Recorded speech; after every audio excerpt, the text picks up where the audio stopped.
اعوذ باللہ من الشیطان الرجیم، بسم اللہ الرحمن الرحیم، اللہم صلی علی محمد و آل محمد و بارک وسلم۔ تمام تعریفیں اس مالک الملک کے لیے جو اس کائنات کا خالق ہے، اور تمام توصیفیں اور تمام تعریفیں اس محمد مصطفیٰ صلی اللہ علیہ وآلہ وسلم کے لیے جو اس دھرتی پر خالق کی طرف سے خالق کا خصوصی انعام ہے۔ تو میرا کہنے کا مقصد، میرے کہنے کے مضمرات، میرے کہنے کی بات جو آج میں اپنے اس پیغام کے ذریعے اپنے سننے والوں تک، اپنے چاہنے والوں تک، اپنے ان لوگوں تک جن کو اللہ نے سوچ سمجھ اور اس کو پریٹینڈ کرنے کی، اس کو کنکلوڈ کرنے کی صلاحیت دی ہے، ان تک میں یہ بات اپنی پہنچانا چاہوں گا۔ کیا ہوتا ہے جی بزمی صاحب، وہ لوگ ان آنکھوں سے جو دیکھنے کے لیے بنی ان سے سنتے ہیں، اور وہ جو کان جو سننے کے لیے بنے ان سے دیکھتے ہیں، میرا ان کے ساتھ نہ کوئی تعلق ہے اور نہ میں ان کے ساتھ کوئی اپنا بیان کروں گا۔ اور ان لوگوں کے لیے بھی دماغ ہے جن کا کھانے کے لیے اور پیٹ جن کا سوچنے کے لیے، ان سے میرا کوئی نہ تعلق ہے بالواسطہ بلا واسطہ، اور نہ میرا ان کے ساتھ کوئی واسطہ ہے۔ میرا ٹو دی پوائنٹ پیغام کل کا جو ایک بجٹ پیش ہوا ہے، وہ بجٹ جس بجٹ کو اگر حقیقی معنوں میں کہوں، میں ابھی پروف بھی کروں گا، حقیقی معنوں میں اگر کہوں تو وہ بجٹ کس کا پیش ہوا ہے؟ ججوں کا اور بیوروکریسی کا، بالخصوص جج بجٹ ہے۔ کس طرح جج بجٹ ہے؟ میں اس کے اوپر ہماری ترجیحات کیا ہیں، اب قوم کی ترجیحات کیا ہے؟ میرے آقا میرے مولا، عالمین کے آقا عالمین کے مولا، تمام بنی نوع انسان کے لیے باعث رحمت محمد مصطفیٰ صلی اللہ علیہ وآلہ وسلم، جو بحیثیت انسان اس درجے پر فائز تھے جس کو جامعیت اور اکملیت سے تعبیر کیا جاتا ہے، کہ اپنے وجود میں وہ سب کچھ تھے۔ وہ سپا سالار بھی تھے، وہ جامعہ کسی کے وائس چانسلر بھی تھے، وہ بہترین منتظم بھی تھے، وہ بہترین ایڈمنسٹریٹر بھی تھے، وہ بہترین قسم کے صدر بھی تھے، وہ بہترین قسم کے وزیر اعظم بھی تھے، وہ بہترین قسم کے گورنر بھی تھے۔ تو میرا کہنے کا مطلب لمبی بات ہو جائے گی، کہنے کا میرا مطلب یہ ہے کہ محمد مصطفیٰ نے کسی شعبے کے اوپر یہ نہیں کیا کہ میں یہ بنا کر بھیجا گیا ہوں۔ نبی نے یہ فخر کیا، انما بعثت معلما، مجھے معلم بنا کر بھیجا گیا۔ اس کا مطلب کیا کہ ہماری ترجیحات میں تعلیم سب سے اوپر ہوتی، ہماری ترجیحات میں علم سب سے اوپر ہوتا، لیکن بزمی صاحب ہمارا حال دیکھیں، وہ حال جس کے بارے میں اللہ سورہ بقرہ میں فرماتا ہے۔ کیا فرماتا ہے اللہ پاک؟ کہ جو سود ہے وہ اللہ سے ڈائریکٹلی جنگ کرنا ہے۔ تو سودی ترسیلات کے لیے صاحب ڈار نے کتنے بجے رکھے؟ 7,808 ارب روپے۔ کس کے لیے؟ سود کی ترسیلات کے لیے۔ اور سب سے کم جو پیسے رکھے گئے ہیں وہ کس کے رکھیں گے؟ صحت اور تعلیم کے لیے۔ تعلیم پر کتنے پیسے رکھے ہیں؟ صرف 82 ارب روپے۔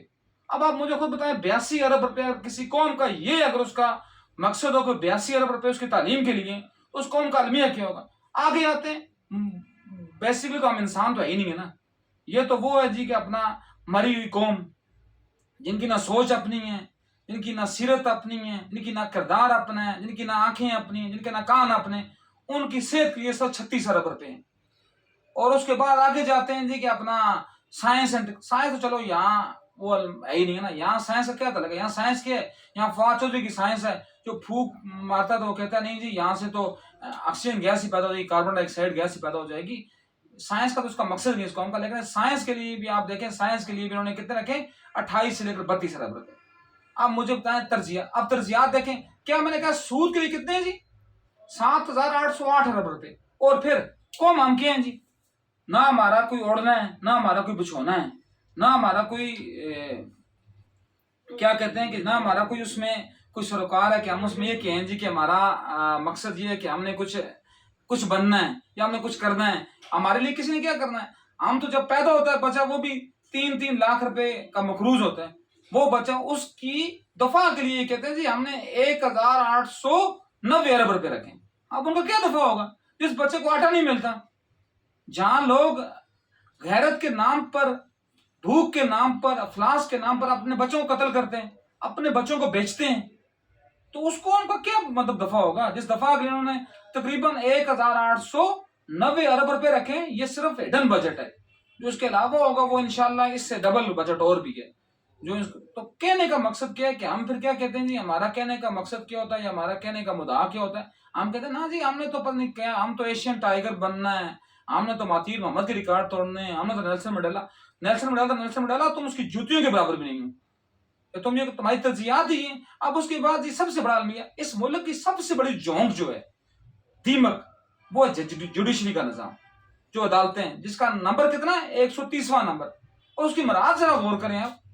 جو جج ریٹائر ہوتا ہے نا، اس کو بھی مانا تقریباً مراد سمیت 9 سے 10 لاکھ روپے میں وہ پڑتا ہے اس غریب قوم کو، اور جو زندہ ہاتھی ہیں وہ کم سے کم 20 سے 30 لاکھ روپے میں پڑتے ہیں۔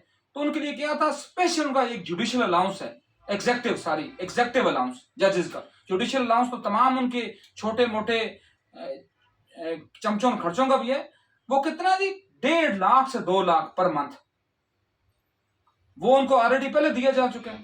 اس کے بعد کیا ہے جی، اس کے بعد کیا ہے، ایک اور معاملہ ہے جی کہ 70,000 روپیہ پر مہینہ صرف وہ کس مد میں دیا جاتا ہے، ڈرائیور کی مد میں، وہ بھی دیا جا چکا ہے، اس کے اوپر بھی 30% اضافہ۔ کیا یہ ستم ظریفی نہیں کہ اس ملک میں جو عام لوگ رہنے والے ہیں؟ اچھا، ایک اور ڈار صاحب نے ایک بہت بڑا فرمودات جاری کیا کہ اس ملک میں سب سے کم جو انکم ہوگی 32,000 روپے ہوگی۔ اب مجھے کوئی ڈار صاحب یہ پوچھ کر بتا دے، جس دیہڑی دار مزدور کو مہینے میں 10 دن دیہڑی ملتی ہے، وہ کہاں سے 32,000 روپے کمائے گا؟ ایک عام بریڈی والا جو بندہ ہے، وہ 32,000 روپے کہاں سے کمائے گا؟ وہ عقل کے اندھو، تم لوگ چونکہ خود بیسیکلی سود خور ہو اور تم اللہ سے ڈائریکٹلی جنگ کر رہے ہو، تو تم کس لیے اپنے مواعظ اسنا، اپنے مرفودات، اپنے فلسفیانہ باتیں کر کے قوم کا بیڑا غرق کر رہے ہو؟ تو میں کمپائل تو کر، میں بولتا کس لیے، صرف اس لیے بولتا ہوں تاکہ کسی تک میری آواز پہنچ جائے، نہ بھی پہنچے میں کم از کم اپنا ایک حق ادا کر سکوں۔ ورنہ مجھے اس بات کا 100% یقین ہے، اس قوم میں نہ تو کبھی اس نے پروان چڑھنا ہے اور نہ اس نے کچھ بننے کی کوشش کرنی ہے۔ چونکہ قومیں وہ بنتی ہیں، ایرانی کیوں بنے کہ وہ ایک قوم تھے، ترکی کیوں بنے وہ ایک قوم تھے، عرب کیوں بنے وہ ایک قوم تھے، فرانسیسی کیوں بنے وہ فرانسیسی قوم تھے۔ یہاں تو کوئی قوم نہیں ہے، یہاں تو کوئی پٹواری ہے، کوئی بھٹو 40 سال پرانے بھٹو کا جھیالہ ہے، کوئی عمران خان کا یوتھی ہے۔ یہاں تو کوئی نظریہ نہیں ہے، یہاں تو صرف کیا ہے، نظریہ پیٹ، اس پیٹ کی آگ کو بھرنا، اس جہنم کو بھرنا۔ تو یہ میرا آخری ایک بات تھا کہ بات کو میں کمپائل کرتا ہوں، بات کو میں کنکلوڈ کرتا ہوں۔ بات یہ نا کہ میرا تو یہ ایک جس کو کہتے ہیں نا کہ ایک میری ایک مواعظ اسنا ہی سمجھ لیں آپ، یا میرا ایک گولڈن ورڈ ہی سمجھ لیں، کہ میں تو یہ کہتا ہوں کہ جب یہ ججز یا جنرل ریٹائر ہوں تو ہم سارے مل کر ایک منشور بنا لیں، ایک تہیہ کر لیں کہ ان کو ہم نے اپنے کسی دعوت میں، کسی خوشی غمی میں بلانا نہیں ہے، تاکہ ان کو اپنی اصل کا احساس ہو جائے، اور اس کا فائدہ ان کو بھی ہوگا کہ ان کے اوپر جہنم کا عذاب تھوڑا کم ہوگا، ورنہ جہنم تو ان کو ملنی ہے۔